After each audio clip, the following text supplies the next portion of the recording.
आगामी पावसाळ्याच्या पार्श्वभूमीवर शहरातील आपत्कालीन व्यवस्थेची तयारी अधिक सक्षम करण्यासाठी महापौर शर्मिला पिंपळकर यांनी पालिकेच्या आपत्कालीन कक्षाला भेट देत संपूर्ण यंत्रणेचा आढावा घेतला। पावसाळ्याच्या कालावधीत नागरिकांना तातडीची मदत मिळावी तसंच मुख्यालयासह सर्व प्रभाग समिती स्तरावरील आपत्कालीन कक्ष 24 तास सज्ज ठेवण्याचे निर्देश त्यांनी दिलेत। यावेळेला सभागृह नेते हनुमंत जगदाळे, विरोधी पक्षनेते अशरफ उर्फ शानू पठाण, शिवसेना गटनेते पवन कदम तसंच आपत्कालीन विभागातील कर्मचारी उपस्थित होते। महापौर पिंपळकर यांनी सांगितलं की मान्सून कालावधीत कोणतीही आपत्कालीन परिस्थिती उद्भवल्यास मनुष्यबळाची कमतरता भासता कामा नये। तसंच आपत्कालीन कक्षात येणाऱ्या प्रत्येक कॉलची व्यवस्थित नोंद ठेवण्यात यावी। संबंधित तक्रारींवर कोणती कार्यवाही करण्यात आली याची माहिती तक्रारदाराला वेळोवेळी देण्यात यावी, अशा सूचनाही त्यांनी दिल्या।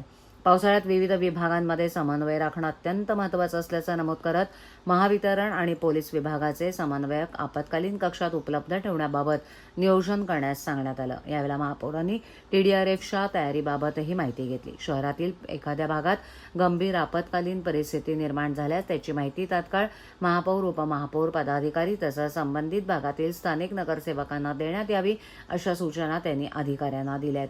महाराष्ट्र शासनाच्या गृह विभागामार्फत पोलिसांच्या माध्यमातून शहरात 6500 CCTV कॅमेरे बसवण्यात येणार आहेत। या संदर्भात पोलीस अधिकारी आणि पालिकेच्या अधिकाऱ्यांची बैठक आयोजित करून सर्व नगरसेवकांना विश्वासात घेऊन त्यांच्या विभागात CCTV बसवण्याचं नियोजन करण्यात यावं, अशी सूचना सभागृह नेते हनुमंत जगदाळे यांनी यावेळेला केली।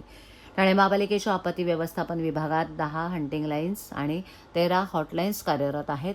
तसंच इथे कार्यरत असलेले सर्व मनुष्यबळ प्रशिक्षित असून त्यांना कामाचा अनुभव आहे। आपत्कालीन परिस्थितीत आपत्ती व्यवस्थापन विभागाकडून देण्यात येणाऱ्या सूचनांचं नागरिकांनीही पालन करावं, असं आवाहन उपायुक्त गोदेपुरे यांनी केलंय। खरं तर पावसाळ्यामध्ये अनेक दुर्घटना दरवर्षीच होत असतात आणि त्या धर्तीवरच मला असं वाटतं की आज आपत्कालीन कक्षाला आपण भेट दिलेली आहे। या कक्षामध्ये असलेली यंत्रणा आणि याचे कामकाज कशा प्रकारे चालू आहे आणि पावसाळ्यामध्ये दुर्घटना ज्या होतील त्याला कसे सामोरे जाणार आहे आपलं आपत्कालीन, यासाठी आपण या आपत्कालीनला आज भेट दिलेली आहे।